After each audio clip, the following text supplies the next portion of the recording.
Justin Trudeau's admiration for China extends to yet another scandal. The big question is, are any of us surprised? Let's get into it.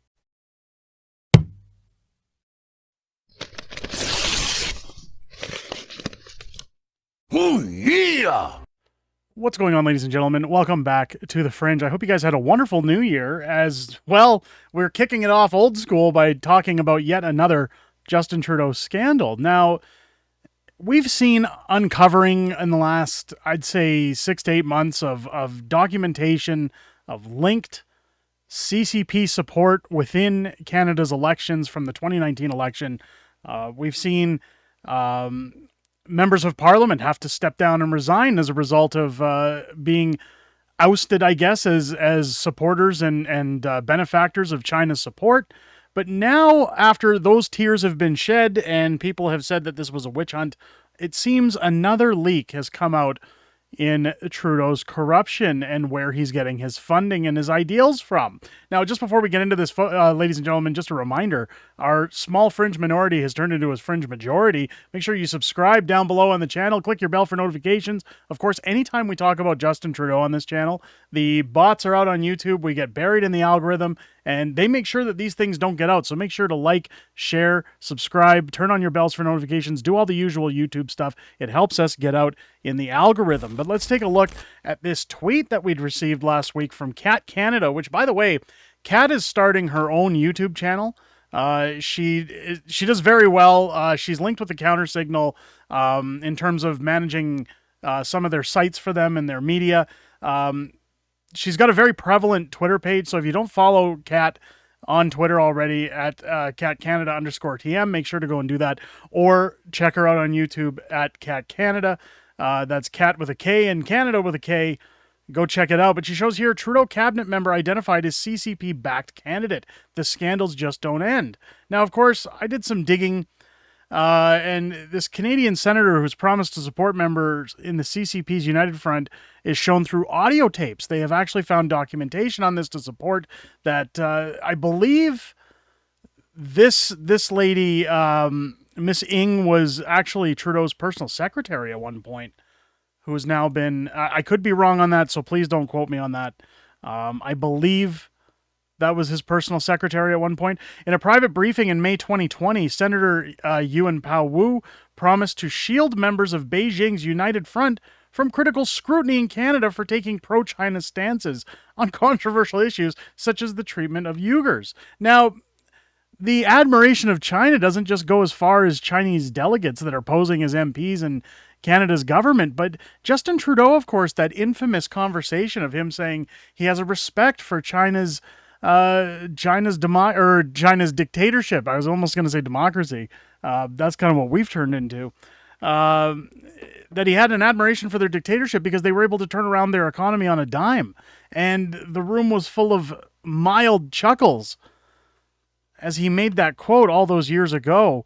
But it says here that Wu pledges of support for United Front organizations that are captured in recordings of his meeting with Canada Committee 100 Society, a Vancouver group with ties to Chinese People's Political Consultative Conference. Now, it's important to notice that this, again, is in Vancouver. If you've looked at the housing market that's exploded in Vancouver, well, I hate to break it to you, a lot of those homes are empty and a lot of it is dirty, criminalized, funneled money laundering coming from China. Chinese buy hundreds upon thousands of houses in Vancouver on a regular basis, and that's how they launder their money. Now, years ago, a new law was put into place that said, well, we don't want foreign interference and money laundering in empty houses, so we're just going to say that if they want to buy a home, they're going to have to pay a little bit more to do that. And of course, we've seen they don't certainly mind paying a little bit more because, again, they're laundering their dirty money. The CPPCC is a Chinese Communist Party's basic structure for United Front influence operations, according to a declassified CIA document and recent U.S. government testimony on China's political interference networks. Wu's private statements call into question his public intervener role in Ottawa's upcoming Foreign Interference Commission, according to experts that analyzed his comments. Commissioner Mary Jose Hogue has granted Wu's late application to make legal arguments in the hearing.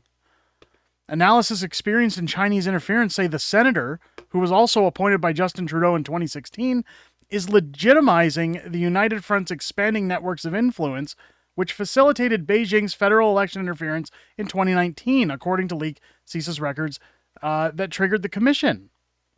Again, basically, this is coming out that China. Look, I love when I cover these stories because everybody comes back and says, "Hey, we told you so. This is what I've been saying for months." I don't disbelieve that we're heavily under the guise of China. I think that it's just shocking when you see how deep the rabbit hole goes in reality. Like we all, it's one of those things where we all know the elephant in the room, but when you see it reported on, when you see documents, I still have to question why. How is this happening? And again, one question people should be asking when we look at guys like Pierre Poilievre and the Conservatives, who are out in front right now in terms of votes, how come they're not raising questions about this? How come they're not talking about it? Many would say, well, it's because it's uniparty. It's all because they're all tied into the same boat. That should scare people. If Pierre Poilievre really cared about his seat, he'd take a stance against this. Now, I'm not saying that he doesn't or that he is involved with the Chinese. I'm simply saying when you're quiet amongst all these things going on, it doesn't look very good for you. The stakes surrounding the Commission's outcome and Wu's intervener status are of serious consequence due to the nature of CSIS's investigations, which accuse the United Front community leaders in Canada of being Chinese Communist Party proxies that recruit, and channel support of Beijing's preferred candidates. For example, according to three national security sources, an elite politician handpicked by Justin Trudeau, Liberal Cabinet Minister Mary Ng, was identified in CSIS investigations as one of 11 Toronto area candidates clandestinely supported by Chinese consulate and United Front influence networks in the 2019 election. Now, leaving Mary Ng aside, what do we think Olivia Chow is in Toronto?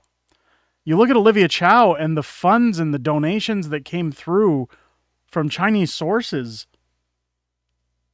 at the 11th hour of her election to be mayor of Toronto. She's bankrupted the city, yet she wants to spend millions of dollars to rename a street in the name of virtue signaling. She doesn't care about tent cities. She doesn't care about people starving or losing their homes. Nope, got to get rid of those racist streets. These national security whistleblowers asked not to be identified because of ongoing investigations, of course. Prime Minister Justin Trudeau's office and International Trade Minister Mary Ng have not responded to the Bureau's questions for this story. I wonder why. CSIS's election investigations haven't been tested in court. Recent legal decisions have been affirmed the United Front is active in recruitment and grooming of Beijing's preferred candidates in Canada. According to a July 2023 Canadian immigration ruling, over the past 10 years, President Xi has massively increased manpower for Beijing's United Front work department and tasked its networks to influence, quote, overseas Chinese communities, foreign governments, and other actors to take actions or adopt positions supportive of Beijing's preferred policies. This is scary. And this is something that I've often talked about in other videos or in live streams where if you missed my live stream with Shadow Davis on his show, it's about a 3-hour stream that I did last week, and you should go check it out and listen to it as a podcast, however you wish to do it. A lot of good things get brought up in there, but one thing I talk about is Justin Trudeau making the announcement that despite his record low polling and despite the fact that his name means absolutely nothing in the majority of most Canadians' eyes these days, that he is still talking about running for office, that he is not done yet, according to him. With the interference from China, this should raise a lot of questions about what is the ace up Justin Trudeau's sleeve. Many people have said there's going to be a black swan event, meaning something similar to like a 9/11 in 2024, that people have heard that from sources. Now, those things are very easy to call for because much like if you ever go to a psychic and they say, oh, I think you've experienced loss in your life. The reason they say things like that is because it's a closed question. Of course, everyone statistically has experienced loss at one point or another, but they can deductively deduce through asking closed questions how to say something that seems prevalent. So when I hear from, trusted news outlets, or people connected to those news outlets that, hey, I've been told that, a black swan event is coming our way in 2024, and that they don't want Donald Trump reaching the White House. They don't want Justin Trudeau pushed out of office, that the WEF has threatened 2025 events to happen. You know, I try to put those on the back burner and say, well, of course, something bad's going to happen in 2024. Something bad happens every single year. But it won't surprise me at this point if what we've been warned about comes to pass in the degree that we've been warned of it, that it's going to affect our entire system, our entire political system, our way of life. You think things are bad enough as they are. I have a feeling that this year, and this isn't the way I wanted to kick off the new year in a video, but I have a feeling things are going to get significantly worse this year in Canada, especially when you look at this level of interference. What are we going to see when the next election comes, whether that be in the spring, whether that be in 2025, whether Justin Trudeau has a black swan event and prevents another election? That all yet is remain to be seen. But this is alarming to say the least. Let me know what you guys think down below in the comments. Why aren't other parties talking about this Chinese interference? Why isn't Pierre Poilievre demanding the resignation of every single one of these representatives as soon as they're caught and found out? This is foreign interference at its finest, and something needs to be done about this. This isn't climate change. This isn't, a tax that we're paying. This is national security. Something needs to be done. Let me know what you guys think down below. Just a reminder that our live streams do return this Sunday at 6:30 p.m. Pacific time here on the channel every Sunday. We'll be doing the weekly wrap, so make sure, again, you have your bell turned on for notifications. You join us in those live streams. It's always good to chat with my community members about everything that's happened in the prior week, everything coming in the week ahead. And it's going to be our first live stream of the new year, so make sure to hang out with us in that community. It's going to be a lot of fun, and I look forward to seeing each and every one of you there. I hope you guys enjoyed this video. I'll catch you on the next one.